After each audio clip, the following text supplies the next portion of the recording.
আর্টিকেলের আরো কয়েকটি রুল আজকে আলোচনা করব। প্রথমেই লক্ষ্য করেন, কোন বিখ্যাত ব্যক্তির নামের পরে পরিচয় শনাক্তকারী নাউনটির পূর্বে আর্টিকেল দিয়ে বসে।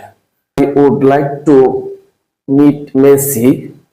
এখন প্রশ্ন হলো, মেসি কে? দা ফুটবলার। এই যে ফুটবলার দিয়া মেসির পরিচয় শনাক্ত করা হলো, এরকম পরিচয় শনাক্তকারী নাউনটির পূর্বে আর্টিকেল দিয়ে ব্যবহার করা হয়।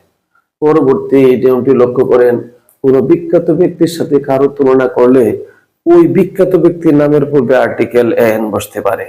যেমন ইউ আর এ মেসি, আইসি। এখন এখানে আমি তোমাকে একজন মেসি মনে করি, মানে মেসির যে কোয়ালিটি, এই কোয়ালিটি তোমার মধ্যে রয়েছে।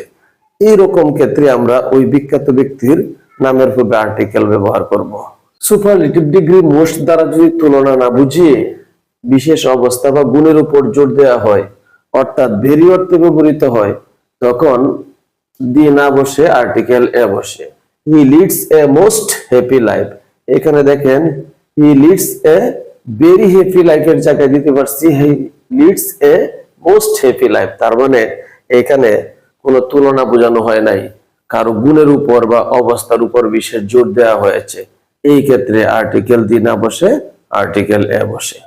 তারপরে লক্ষ্য করেন, কখনো কখনো প্রিপজিশন অন, ইন, এট, পার, এগুলো অর্থে এ বসে, তখন এই একই ডিসগাইজড প্রিপজিশন বলা হয়। যেমন আই আর্ন, আমি অর্জন করি, অনলি $50 এ মান্থ।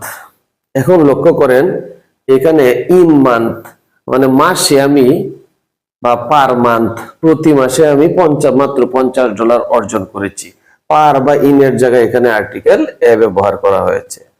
এই জন্য এরকম প্রিপজিশন গুলোকে বলা হয় ডিসগাইজড প্রিপজিশন।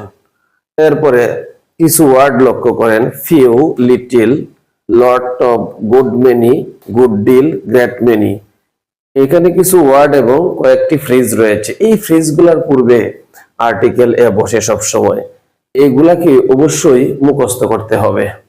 লক্ষ্য করেন, আই ওয়ান্টেড, আমি চেয়েছিলাম, এ লিটিল মিল্ক, আমি অল্প পরিমাণ দুধ চেয়েছিলাম। যদি আমি আর্টিকেল ব্যবহার না করতাম তাহলে এটার অর্থ নেগেটিভ হয়ে যেত, আমি দুধ চাইনি বললেই চলে।